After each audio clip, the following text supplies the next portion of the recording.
Hello বন্ধুরা, আসসালামু আলাইকুম। সবাই কেমন আছেন? আশা করি আপনারা সকলে ভালো রয়েছেন। সোল্ডারিং আয়রন আমরা অনেক ক্ষেত্রে ব্যবহার করি। ব্যবহার করতে করতে হঠাৎ নষ্ট হয়ে গেলে অনেক ক্ষেত্রে আমাদের সোল্ডারিং আয়রন কেনার সামর্থ্য থাকে না। তাই আজকে আপনাদের সোল্ডারিং আয়রন কীভাবে ঠিক করবেন সেটা দেখাবো। তো আমাদের সোল্ডারিং আয়রন ঠিক করতে এরকম ধরনের একটি কয়েল লাগবে। কয়েলটির মূল্য 35 থেকে 40 টাকা নিতে পারে আপনাদের কাছ থেকে। তারপরে আমাদের সমস্ত তাঁতালটি বা সোল্ডারিং আয়রনটি খুলে ফেলতে হবে এবং সোল্ডারিং আয়রনের যত ওয়্যারিং এবং যত কিছু করা ছিল সমস্ত কিছু আমাদের খুলে নিতে হবে। এ পর্যায়ে আমাদের সোল্ডারিং আয়রনের সামনের যে কয়েলের অংশ রয়েছে সেই কয়েলের 2টি নাট খুলে নিতে হবে এবং তাঁতালের যে বিটটি রয়েছে সেই বিটটি খুলে নিতে হবে। তারপরে আমাদের পুরনো যে নষ্ট কয়েলটি ছিল সেই কয়েলটি বের করে নিতে হবে। তারপরে আমরা যে নিউ কয়েলটি ব্যবহার করব সেই কয়েলটির নাট খুলে নেব এবং নাট খুলে নেওয়ার সাথে সাথে আমাদের তাঁতালের ভিতরে আমাদের সেই কয়েলটি প্রবেশ করাবো। প্রবেশ করানোর পর আমাদের নাট দুইটি এবং তাঁতালের বিট ভালোভাবে লাগিয়ে নেব।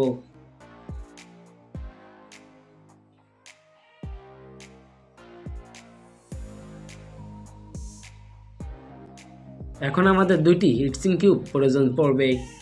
আমাদের তাঁতালের যে কয়েলটি রয়েছে কয়েলে অতিরিক্ত তার দেওয়া রয়েছে, সেই অতিরিক্ত তারটি আমি একটি কাঁচির সাহায্যে কেটে নেব এবং আমাদের 220 ভোল্টের যে লাইন রয়েছে সেই 220 ভোল্টের লাইনে হিটসিং টিউব প্রবেশ করাবো এবং কয়েলের তার প্রবেশ করিয়ে 2টি তারে আমাদের হিট দিতে হবে।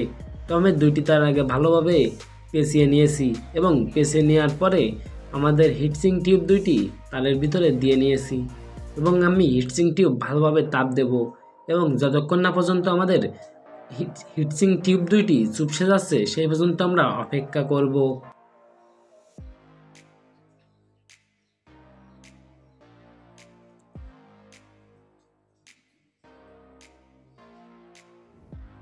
আমাদের কাজ এখন মোটামুটি শেষ। আপনারা দেখতে পাচ্ছেন যে আমাদের হিটসিং টিউব 2টি চুপসে গেছে। এখন আমরা বডির সাথে আগে যেভাবে ছিল সেভাবে অ্যাটাচ করে নেব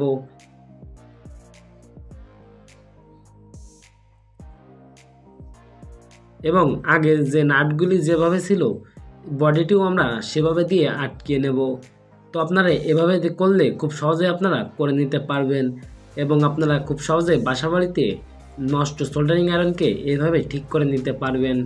আর এই কয়েলটির মূল্য 30 থেকে 35 টাকার বেশি নেবে না। এখন আমি আমাদের তাঁতালটিকে 220 ভোল্টে ইন করব এবং 1-2 মিনিট অপেক্ষা করার পর আমাদের সোল্ডারিং আয়রনটা হিট হয়ে গেছে এবং এটা ব্যবহারের উপযোগী হয়ে গেছে, সেটা আপনারা তাপ দেখলেই বুঝতে পারছেন।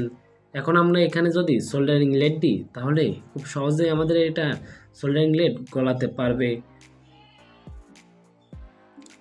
এখন চলুন একটি সার্কিটে আমি আমাদের সোল্ডারিং লেড এবং সোল্ডারিং দিয়ে করে নিই।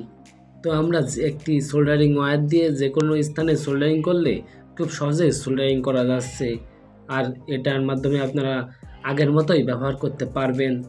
তো বন্ধুরা, আপনি যদি আমাদের চ্যানেলে নতুন হয়ে থাকেন তাহলে আমাদের চ্যানেলটা অবশ্যই সাবস্ক্রাইব করবেন এবং ভিডিওটা ভালো লাগলে অবশ্যই একটি লাইক দিবেন। আপনি যদি আমাদের ভিডিওটা ফেসবুক পেজ থেকে দেখে থাকেন তাহলে আমাদের পেজটা ফলো করতে ভুলবেন না এবং ভিডিওটা কেমন হয়েছে অবশ্যই কমেন্ট করে জানাবেন। সকলকে ধন্যবাদ ভিডিওটা শেষ পর্যন্ত দেখার জন্য।